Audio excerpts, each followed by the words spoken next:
And this one is an 8-inch saucer, so I can still leverage this ring I got from Slumpy's. I'm trying to get my dollar's worth out of this. Eventually I'll get a setup where, you know, I'll get the furniture, the supports, and then the cross pieces on top, and just set this on top like that. But and well, okay, so I got this plate, fits in there nice. It doesn't fit in tight, I mean too tight, so you know, as the stuff expands and contracts, it's got some give to it, so it's not a perfect fit, and that's fine, but it's enough to keep the saucer elevated above. Actually, I gain a little bit of height because I don't have this dip here, so it's completely flat, and I can make pretty much any pattern I want, you know, put slits all the way across or circles and things like that. So at least for now, until this thing dies and I get some different furniture, this is where I'm going to go, and let me show you some of the ones I've done already. This is one that I made that had 2 holes in it, and I'll probably do a video of how I put drill the holes in here, so I'll do another video for that. But anyway, let me show you what came out of that, a couple of items. And here's one piece that unfortunately I didn't quite have enough glass in there, so I got this little flat part here. I haven't taken this to a full fuse to get rid of the pigtail, so maybe that'll round out a little bit more, I don't know. But this is the first one. I mean, I suppose one of the disadvantages to using the saucer is that for the first melt, you end up burning about 14 ounces of glass, about 14 ounces of glass in here, you know. So with a regular pot, you have a smaller bottom, so you don't have as much glass stuck inside. But yeah, this is about 14 ounces, so that's one of the disadvantages. But once you get your first melt in, it's, so to speak, all gravy. Anyway, let me show you a better one that came out. Here's one that came out much better. I had more glass in there. Actually, this was the second one I did in that particular saucer, so there was plenty of glass in there. And when it came out to be like 8 millimeters thick. So when I went to a full fuse, yeah, this flattened out to about 8.5. Just recently did a tray that had 4 holes in it, 1 in the middle and then 3 all the way around here. So I just did, and this one came out really, really cool. I haven't fused it flat yet, but this is how it came out. So it really came out, yeah, I mean, I think it really came out cool. So, and it's a little bit thicker, so I think when I finally do take this to a full fuse to flatten it out, it'll end up being pretty darn close to 9.5, maybe even 10 inches, I'm thinking. So, and then I can just go ahead and not mess with trying to put a white border around it, just slump the thing, or maybe just put it on display by itself, because this looks pretty decent just as it is. But that's a kind of cool thing of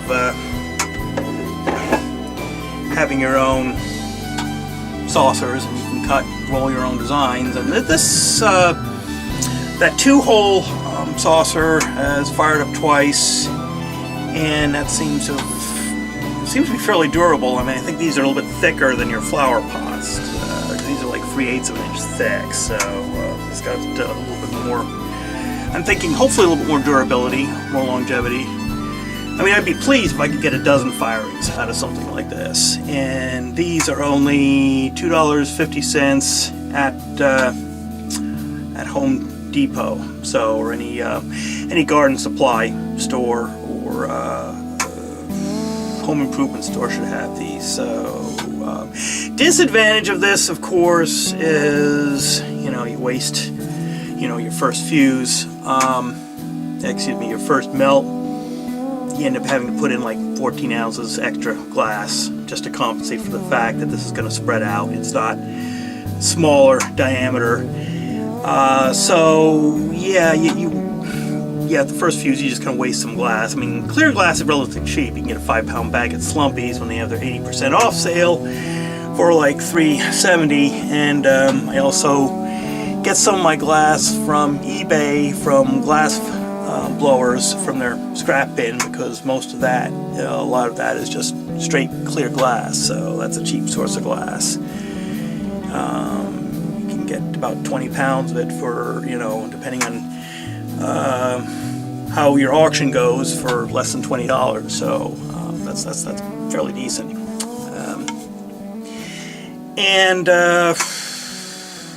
So another disadvantage to this is that this is only 7/8 of an inch deep. So you are kind of constrained by the depth of this and how much glass you can put in. Because I did some calculations, and it looks like I could probably get away with putting enough glass in here to create a 10-inch melt. A 10-inch melt.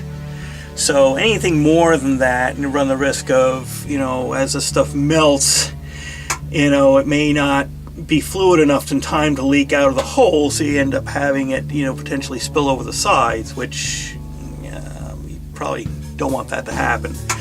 So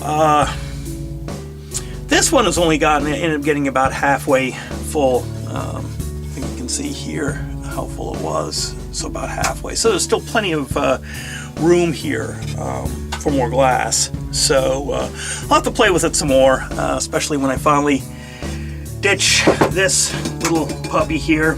And once this finally dies, I'll probably just get your standard kiln furniture pot melt setup with the 2 stands and the cross pieces, and just set it on top like that, and just ditch the ring, and or maybe get a bigger a 12-inch, well, 10-inch. Well, I already got a 10-inch ring, so I can just go ahead and just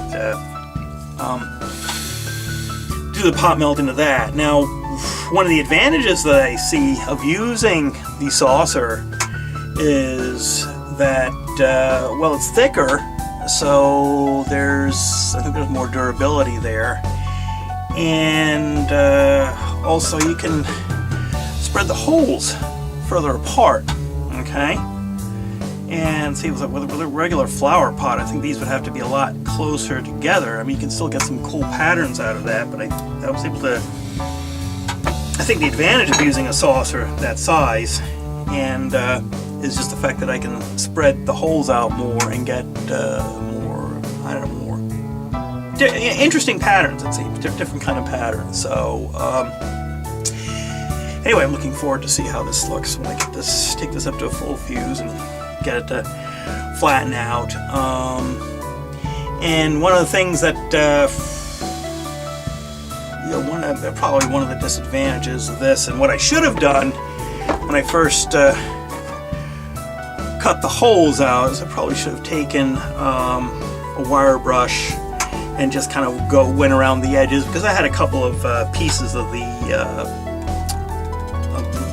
saucer chip off into this, and so there was one piece there, but I was able to dig it out without too much of a hassle. But other than that, it's fairly, I don't have too big of a problem with the saucer chipping off in here. So so far so good. Eventually when I get a taller kiln, I can probably maybe go back to the old traditional flower pot method. But